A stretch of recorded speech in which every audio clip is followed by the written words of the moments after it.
Assalamualaikum teman-teman, apa kabar semuanya? Semoga teman-teman dalam keadaan sehat ya. Kami dari kelompok 8 yang terdiri dari Kiki Azkia Casmita dan Munawaroh Ulumiyah. Kami akan mempresentasikan materi yang telah kami buat. Presentasi ini kami buat untuk memenuhi tugas kelompok mata kuliah Administrasi Pendidikan yang diampu oleh Ibu Riri Nurhijriani MPD. Materi yang akan kami bahas adalah administrasi keuangan dalam pendidikan. Ada beberapa poin yang akan kami bahas, di antaranya pengertian administrasi keuangan, sumber pembiayaan pada satuan pendidikan, pengelola keuangan sekolah, proses administrasi keuangan, dan peran guru dalam administrasi keuangan sekolah. Baik teman-teman, untuk mengefisienkan waktu, langsung saja kita ke pemateri yang pertama yang akan membahas poin A, B, dan C. Kepada Kiki Azkia Casmita, dipersilahkan. Bismillahirrahmanirrahim. Baik, di sini saya akan menjelaskan tentang pengertian administrasi keuangan. Uang merupakan nadi dalam perekonomian. Di era sekarang, kegiatan ekonomi hanya dapat dilakukan dengan diefisienkan dengan uang yang digunakan secara meluas sebagai alat perantara dan tukar menukar.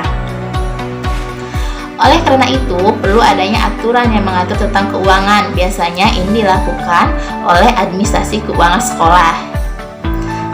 Nah, menurut Delian G, administrasi keuangan yaitu perencanaan, penyediaan, dan penggunaan uang dalam suatu perusahaan atau organisasi.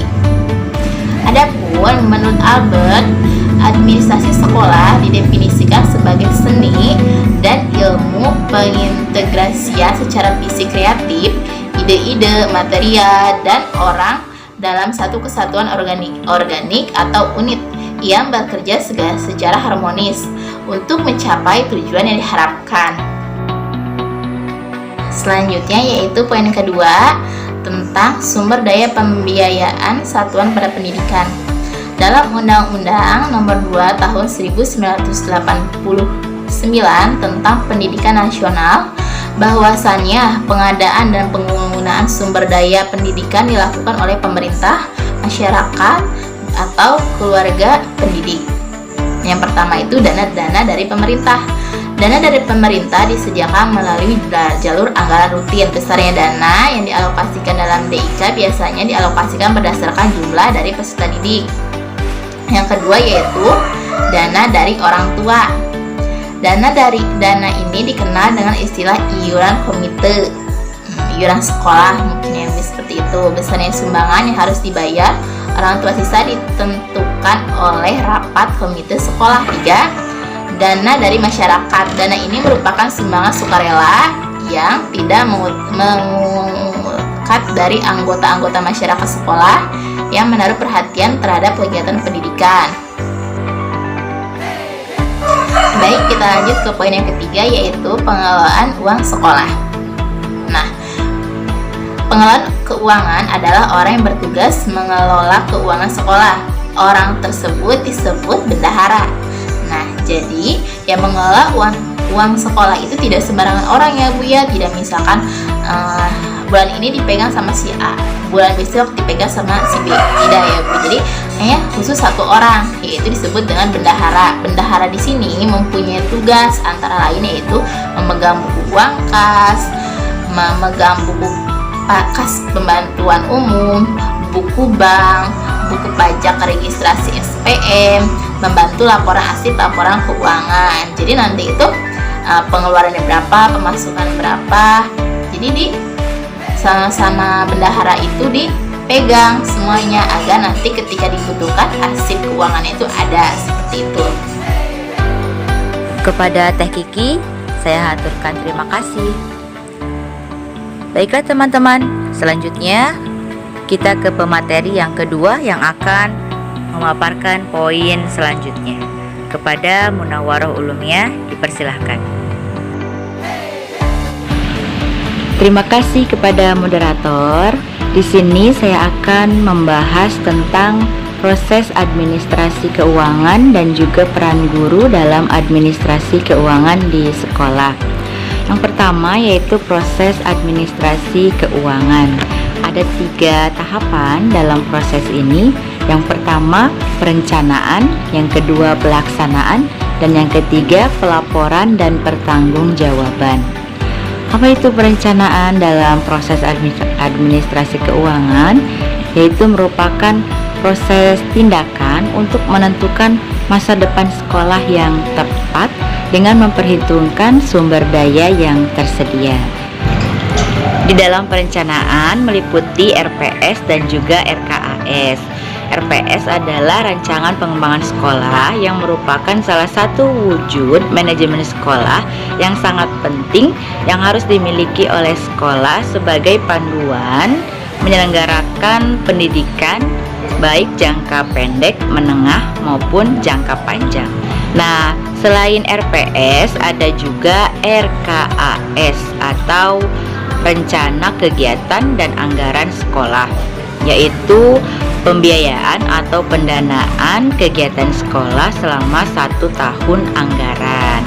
Nah, RKAS ini harus disetujui dalam rapat Dewan Pendidik serta harus memperhatikan pertimbangan dari komite sekolah dan tentunya harus disahkan oleh Dinas Pendidikan Kabupaten. Itu untuk sekolah negeri, dan jika sekolah swasta maka harus disahkan oleh pihak yayasan. Nah, setelah tadi tahap perencanaan, yang kedua adalah tahap pelaksanaan. Dalam pelaksanaan administrasi keuangan ada beberapa tugas dan fungsi yang harus dijalankan, antara lain adalah otorisator, kemudian ordonator, dan juga bendaharawan.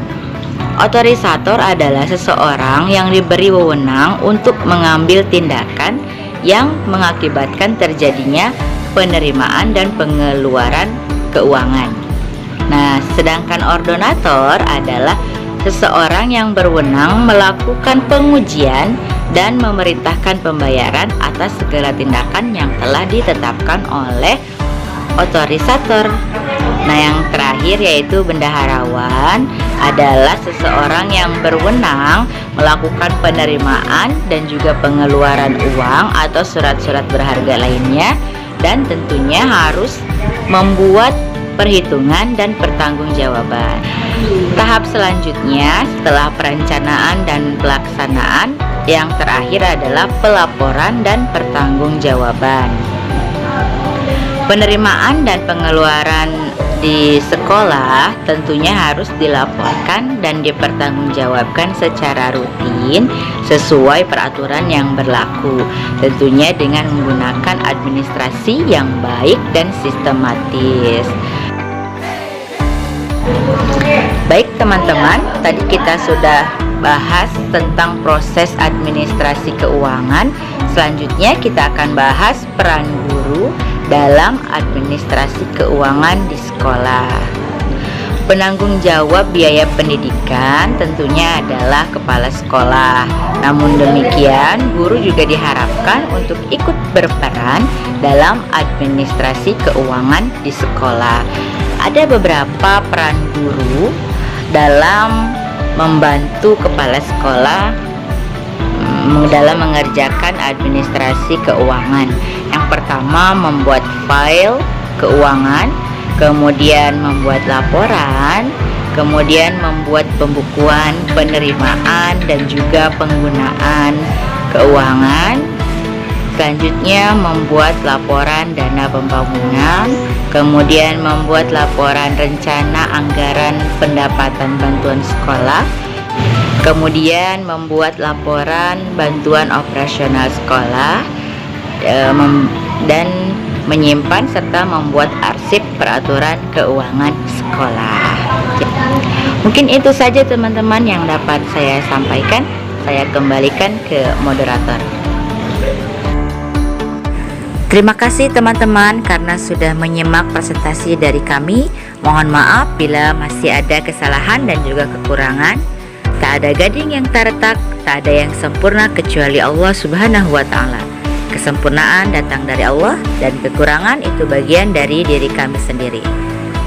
Akhir kata, wassalamualaikum warahmatullahi wabarakatuh.